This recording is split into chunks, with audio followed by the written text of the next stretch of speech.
Hi guys, hope you're all doing well. So today's video is going to be a lot more kind of relaxed and chatty because I was really inspired by my friend Luke, who recently did a video about things he's going to change after lockdown, and also Erica from Retro Flame did a really interesting blog post about the kind of general thing as well. And I wanted to sit down and just talk to you about a few things that I think I'll be changing after lockdown, because I think we've all gone through such a weird time and such a big change in so many ways. And I think when you're kind of stuck at home with your thoughts, you really start to appreciate the smaller things that we maybe took for granted before and realise things that you did that you maybe don't want to do anymore. I'll get into that in a minute and you'll kind of see what I mean, but there's so many things since lockdown that I've realised, and it's almost been like everyone just kind of came together a bit more. And I've spoken to my family more in lockdown. I've kind of slowed down my pace of work and all that kind of thing, and I think it's stuff that maybe wouldn't have happened had I not have had this change. So I just thought it'd be really cool to sit down and talk about things and just share with you 6 at the moment. There'll potentially be more points that I would love to kind of change moving forward and take into kind of life post lockdown, because I feel like we're nearing the end of it now. Fingers crossed there's not a second peak. But yeah, I thought it'd be really nice to just sit down and talk about the things that I'm going to be kind of changing about my life when we come out of lockdown, and the things that I'm going to be keeping and still doing that I maybe didn't do before. So the first one of those things is actually exploring our local area a bit more. So this sounds so silly, but Sam and I live in London and we live really close to a few parks and various different other bits and pieces, and it wasn't until we ended up in lockdown and all we could do was go for like a daily walk that we actually discovered the park that's not too far from our house. And that sounds so stupid, but we always knew it was there. We just never really had a need to go to it, and we'd never really explored. And obviously when you're forced to only go out for a walk a day and that's the only thing you can do, you end up walking in different directions and discovering different areas and thinking more about what's on your doorstep as opposed to like what's further afield. So maybe before we would have gone and sat like somewhere else, or we wouldn't have gone there and we'd have gone to a friend's house in a garden instead. But it's definitely become one of the places that we've gone to a lot, and I think it's really nice that we've kind of almost discovered our local area a bit more. And I think for going out because we're going for a walk and we're just kind of pointlessly wandering, as opposed to being like, right, I'm off to the train station to go to a meeting, or I need to go food shopping, or I need to go here, you almost soak in more because you're not purposefully going somewhere and you're not in a rush, you're just kind of wandering, which is really nice. And we actually discovered that both of our sisters and 2 of our friends live so close by that we could literally walk there within half an hour. And I think moving forward we probably will walk there in the future and not just hop in Ubers or hop in a car. We'll probably just walk because it is a lot closer than we think. And I've also I've thought about the fact that I want to eat locally as well. So we have a whole host of local coffee shops and restaurants and that kind of thing, and I've never really gone into them. Like, I've gone into a couple over the year and a half that we've lived here, but not really. And I think I definitely want to start eating at them more and using the coffee shops for work more, and just actually doing all the things that I didn't do before, where we'd normally order takeaway or we'd go into central London, or I just want to like actually be in our local area a lot more. The second thing is that I really want to FaceTime my family more, and it really, like, it makes me so sad to say that it took something as big as a virus that literally made all of us housebound for an unknown period of time for me to realise that I don't speak to them that much. And it makes me really sad because I adore my family. I always thought I was really close to them, but actually I've realised I'm probably not as close as I thought. And we have been, well, Sam and I obviously go on every FaceTime near enough together, but we've had loads more FaceTimes with everyone, and even like Sam's sister, who lives down the road and we see her all the time. She's one of my friends and she's obviously Sam's sister, but we've been on FaceTime to her nearly every day, and I FaceTime my mum a lot more. I have a friend, Sinead, who I actually did videos with recently, who we talk every now and then and like we see each other and stuff, but we've been on FaceTime quite a lot for like hours on end, like nearly whole days we've been on FaceTime. Same with my friend Sarah, and I've just kind of connected with people more, and I feel like I've had more conversations because we've been stuck inside and I've not been busy with other things and they've not been busy with other things. And we've had like weekly with Sam's family, like one half of Sam's family, we've had weekly, like it started as bingo, then it ended up as a quiz. So every like Saturday or Sunday we'll have a quiz or whatever, and there's so many of us on it. I think there's like 9 different households. And then with my family, like I'll have weekly FaceTimes with like my mum, my brother, and like it's just really nice to connect with all these different people and see them all and just talk about things other than like what we're busy doing, because obviously we're all stuck inside, so you're actually talking about more interesting things than just like, oh, I was in meetings today, and oh, I've had this happen at work. And it's just been really nice to like chat to everyone and not kind of have the weird like almost like shadowing thing of like, you know, when it like before you'd say, oh, what have you been up to? Oh, not much, work's really busy, and it would just be that would be it. Whereas now you have more of a conversation and you're like, oh, actually I've been pottering around the garden, and I've like, my mum's been making a little herb, and like I mean, I don't even know what she's got in it, but she had herbs originally, and I think now there's like potatoes and stuff in her garden. And then other things like that, like my dad's been trying to cut a whole hedge down, which didn't really go very well. But like different things like that, it's just really nice to hear about what everyone's been doing and what everyone's been up to. The third thing is that I really want to have a better work-life balance, because I think alongside a lot of other people, I'm so guilty of working too much or like just not being able to switch off. And when we first went into lockdown, I actually had a call with my therapist, and it was like the first week, and she was expressing like the importance of routine, because obviously none of us have been in this situation before. None of us have just been kind of working from home and stuck in our house, and we had to chat about like the importance of still getting up and still having your breakfast and getting into an office or setting up a workspace and keeping that routine and having a good like work-life split. And we were talking about like the various different things, like what I do in my spare time. And my spare time is sat on Instagram, making stories, replying to comments, editing videos, and obviously that is all work. It's not actually spare time, it's work. It's not like fun time. And I'd never really thought about it before, because when I consider work, I consider like filming a video as work or taking a picture as work. I don't really think about all the other little parts, like editing the pictures or replying to emails or editing the video. Like all of that to me doesn't feel like work, because I feel like I'm just sat, whereas like filming videos and stuff does. And it makes no sense, because it is all still work and it's still so important to like my job overall. But I realised I didn't really do anything that was like me time. And during lockdown, especially at the beginning, Sam and I made an importance on kind of having set nights of the week, that we would have a date night every Wednesday, and Sunday or Saturday would be like a do something different day. So like we'd cook a roast, or we'd go for a really long walk, or whatever it might be. And we tried to kind of really differentiate in that way and have time away from working.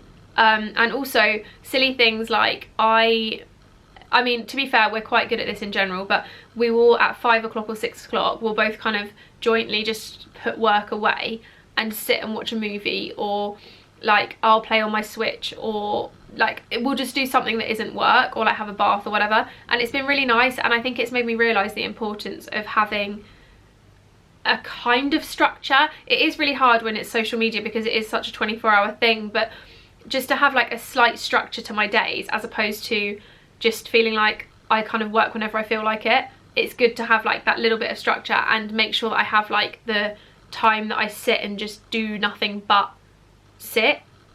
Does that make sense? I feel like I'm not really making sense, but basically just having a better work-life split, because I used to be the person who would work so much I'd burn out and do nothing for a week, or I just would get so caught up in different things that I just wouldn't have any real structure. And I noticed that structure really helps, but I don't need to be structured 24 hours of the day. I only need to be structured for like part of it.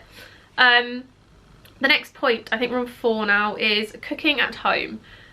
I love eating at restaurants. I love the environment of being in a restaurant. I love sitting down and chatting with friends and eating really good food that I couldn't cook myself, because I can't cook. If you watch the vlogs, you will know this. But I love being in restaurants. But the one thing that I've started to do, and I know that Sam will disagree with me on this because he does cook most of the food, but I've really enjoyed trying to cook more. And Sam is like the best person. He cooks all our food really, and he does such a good job. Like his food is amazing. But the one thing I want to do is just start to cook more. And in the last couple of weeks, I've really tried to like actually make meals and actually try and make meals. And I think it's made me realise that we maybe don't need to eat out as much as we do. And it's also not good to have like 2 or 3 nights a week where you go out and have like a 2 or 3 course dinner with wine. So I definitely think moving forward that we'll start to eat more at home and start to think more about the recipes we do, because I think before I was very like one trick pony. I just have stir fries or spaghetti, or like it was very much just the same meals on repeat, because we never really were at home to need to think about cooking anything else. And we've started to we actually started it a few weeks before lockdown, but we started to make it so that there's a certain day a week that we do the food shopping, and we write a meal plan out and we work out what we're going to have for our lunches and dinners. And a lot of the time we don't really cook together. Dinners we used to cook all the time together until I started doing like the FODMAP meals, which obviously Sam doesn't necessarily want, but lunches and stuff we do separate, and that really helped because obviously you've got the food there, so it tempts you less to go and get takeaways and stuff, but it really helped. And it's definitely saved us a lot of money as well, so I think we'll be sticking to that. The next thing is date nights, kind of linking to what I've said a minute ago. We're gonna, I think moving forward, probably have a few more date nights, and it is something that I think gets forgotten about a lot in just general life because everyone's so busy, but it's so important to have a night, even if it's not a dinner or something like that. Even if it's just like the other night, we both made a point of putting our phones down and watching a movie together and just not being on our phones. And it wasn't necessarily like a date night, but it kind of was, because we actually just really enjoyed each other's company, and we had a cuddle on the sofa and we watched, what did we watch? I think it was called Book Club or something. It was really funny. So things like that are just really nice to do because it's like just spending time together and just appreciating each other. And I think we really need to get back into doing our date nights like we did at the beginning, where we'd have like a week each and we'd theme it a little bit and we'd just have a really good night together. And I think that's something we want to bring back as well. The next point, what point are we on now? 1, 2, 3, 4, 5, 6. Number 6. So there's one more after this. I always do odd numbers and it's really annoying. The next one is my gym membership. So I have a membership to a gym. I'd go about 3 or 4 times a week before lockdown, but I've realised I maybe don't need it as much as I thought. And I used to go to the gym some days and I'd just run on the treadmill and come home, or I'd go and I'd do like a 30-minute cardio and then I'd do like a quick HIIT workout and come home. But I've realised that I don't really need to be in a gym because the weights that I use I've now bought for at home. I'll leave a link down below, but I bought this like barbell dumbbell set that kind of like screws together and stuff, and I've got resistance bands which I already owned. But the workouts I'm doing I could do at home. Like I don't really need the equipment at the gym, and I think unless I really dedicated myself to needing like squat racks and like the cable machines and stuff, I don't really need to be in a gym environment. I do think, however, that I'm going to be keeping my ClassPass subscription, which is, I'll leave a link down below so you can get the first month free. You get like 40 free credits, which I think works out as like 20 free classes or something, and you can cancel it after that. But it's a really good platform that basically has like hundreds of gyms in your local area. It's like across England and it's across like America and stuff as well. It's literally everywhere. But you can go to like different classes. So they have like boot camps on the local common. There's like just basically loads of different classes at loads of different studios, so you can pick what you do and it costs like X amount of credits, but you pay like 30-ish pounds a month and you obviously get all these different places. And you can also do gym time, so like a lot of the local gyms have gym time where you get access for like 2 hours, so you pay like a certain amount of credits and you get access to that gym. So if you did really want to do like a squat workout or something, you could go in and use that. But there's some really good classes on there, and they're not even classes that I do at my actual gym. So I honestly think that would be the only thing I keep. And then I can do my boot camp once a week when it starts back up, because I really used to enjoy that. I did it like maybe 3 times in the summer and really liked it, and I want to start doing it again. But also like I've found this love for running, and I always used to hate running and I used to think I was just a person who couldn't run. But I've realised actually I really like it, and it's really nice and it's enjoyable to just go out and just clear your head for half an hour. And despite my several knee injuries over the last few weeks because I had the wrong trainers, and despite the fact that like I genuinely I got to the point where I just thought I couldn't run, but I bought new trainers and now I can run again and it's really enjoyable. But that's something that I did on a treadmill, and I don't really need to do it on a treadmill, and no wonder I was getting bored out of my mind when I'm staring at a bloody wall in a gym. So that's something I'm going to keep up as well. And I think, if I'm honest, I just don't need to pay for a gym membership when I've got so many like workouts available on the internet, but also like going for runs, so I can get all my workouts in without needing to necessarily like go into a gym environment, unless obviously ClassPass, which I've just said. And then the last point is to start working from home more and stop going into Central for pointless things. So I used to just book random meetings on random days, and I'd go into Central at like 9 AM. So I'd leave my house at 8:30 for one meeting and be back by like 11, and then I've lost a whole morning for literally one meeting. And I think moving forward, what I'm going to try and do is not go into Central as much. So if I'm shooting with my friend Sarah, or meeting friends for coffee and stuff, I'm going to try and make it so that it all falls onto like 1 or 2 days a week, so that I can spend the other days at home actually getting on with stuff, and not just kind of book a meeting every single morning for the week and then kind of lose my whole morning. I'm going to really think about what I need to be doing, and also it will save me loads on trains, because as much as I like living in London is great and getting into Central, it still costs me like £8 a time to get into Central London, and it's like living in London is great, but you're not like, unless you're in like zone 1, which is stupidly expensive, then you still have to like, it still takes a while. So it takes us, I think, about 20 minutes door to door to get to Oxford Street, or maybe like 30 minutes door to door.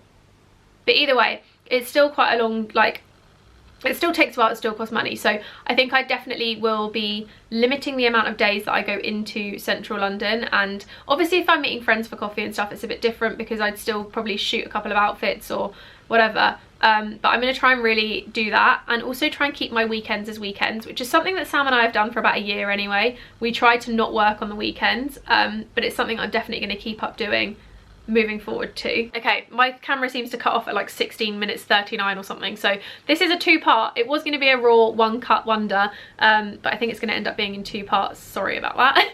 I'm going to try and make it as raw as possible though, because I think sometimes it's nice to just like listen to someone chat and feel like you're having a conversation, as opposed to just like a really choppy video. So this is probably going to be a 1-taker ish, minus the camera dying. But I really hope you enjoyed this video and hearing all of the things that I'm going to try and keep through post-lockdown life. Obviously, hopefully moving forward I stick to these. I know when things go back to normal it can be hard to kind of remember or do the things that you said, but I'm going to really try, and especially like the FaceTiming family one and like having date nights, because I think they're really important.